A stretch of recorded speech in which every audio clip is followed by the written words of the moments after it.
Bismillahirrahmanirrahim. Assalamualaikum warahmatullahi wabarakatuh.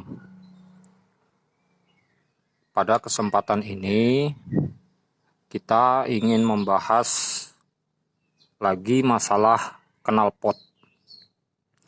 Belajar untuk memahami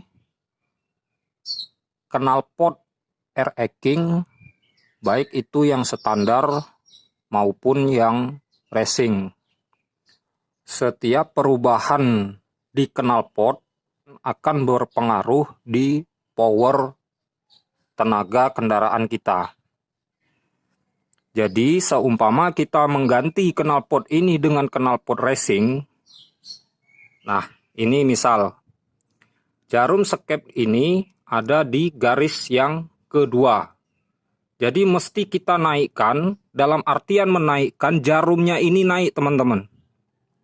Penguncinya ini kita letakkan di garis yang ketiga atau keempat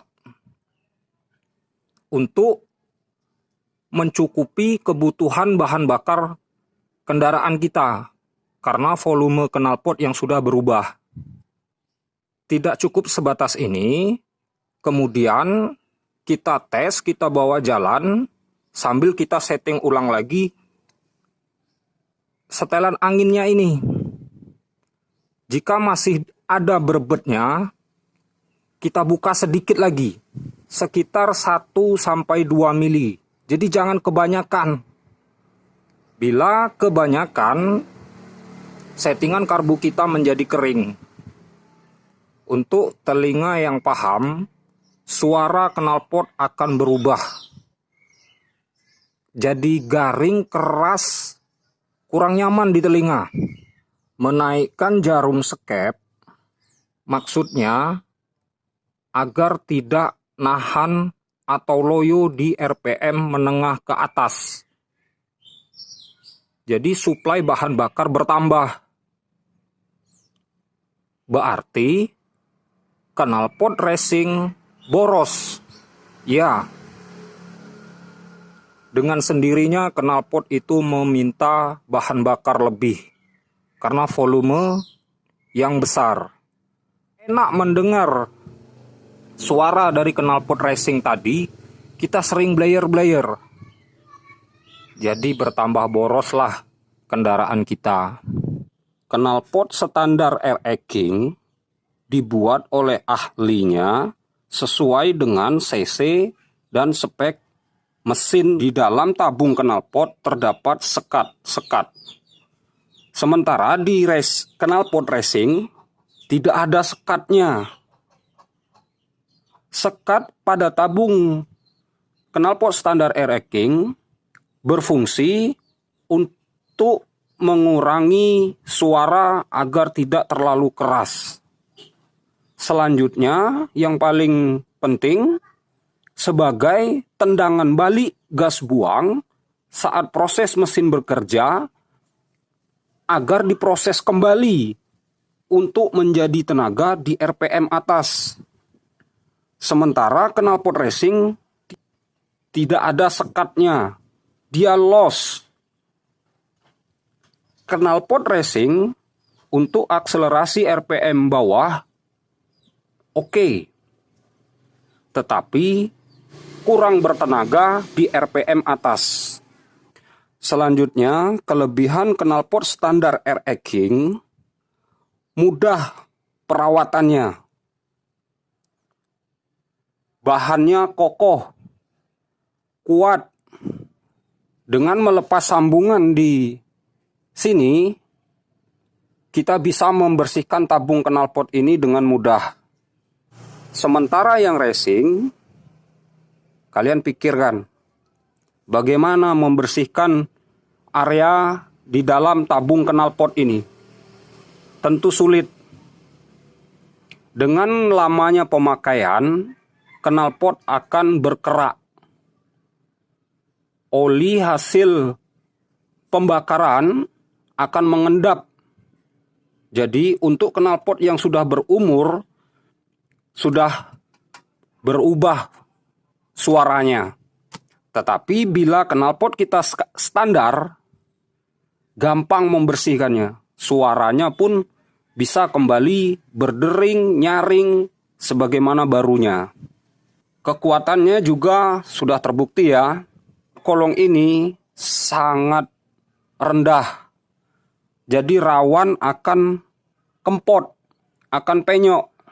Knalpot racing kolong, polisi tidur ditakuti, jalan rusak pun ditakuti. Jadi kurang nyaman. Knalpot racing panjang dan pendek pengaruh di power. Bila panjang, maksudnya volumenya besar, kurang bertenaga di RPM atas. Jika knalpot racing pendek, spontan. Tetapi kalian mesti tahu ini mengefek ke mesin. Mesin jadi cepat panas. Knalpot standar, kelebihannya kita akan merasa nyaman, aman dari aturan yang diterapkan oleh pihak kepolisian. Tetapi untuk balap, untuk kencang-kencangan, mereka semua memakai knalpot racing.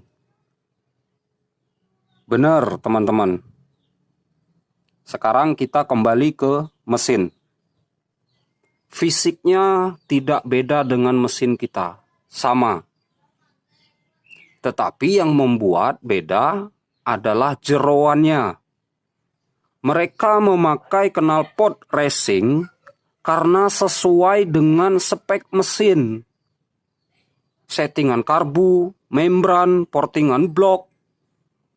Mungkin di dalam ini sudah berubah rasionya. Selanjutnya, mereka memiliki mekanik. Mekanik yang khusus dan fokus pada satu mesin ini. Agar motor ini bisa kencang. Lebih dari standarnya. Jadi mereka memakai knalpot racing sesuai dengan spek mesin. Bisa kalian coba. Spek kalian standar, memakai knalpot racing. Hilang power atas kendaraan kalian. Itu bukti. Jadi, kembali ke peruntukannya. Spek balap kita aplikasikan di kendaraan, tetapi kendaraan kita juga kita pakai untuk harian.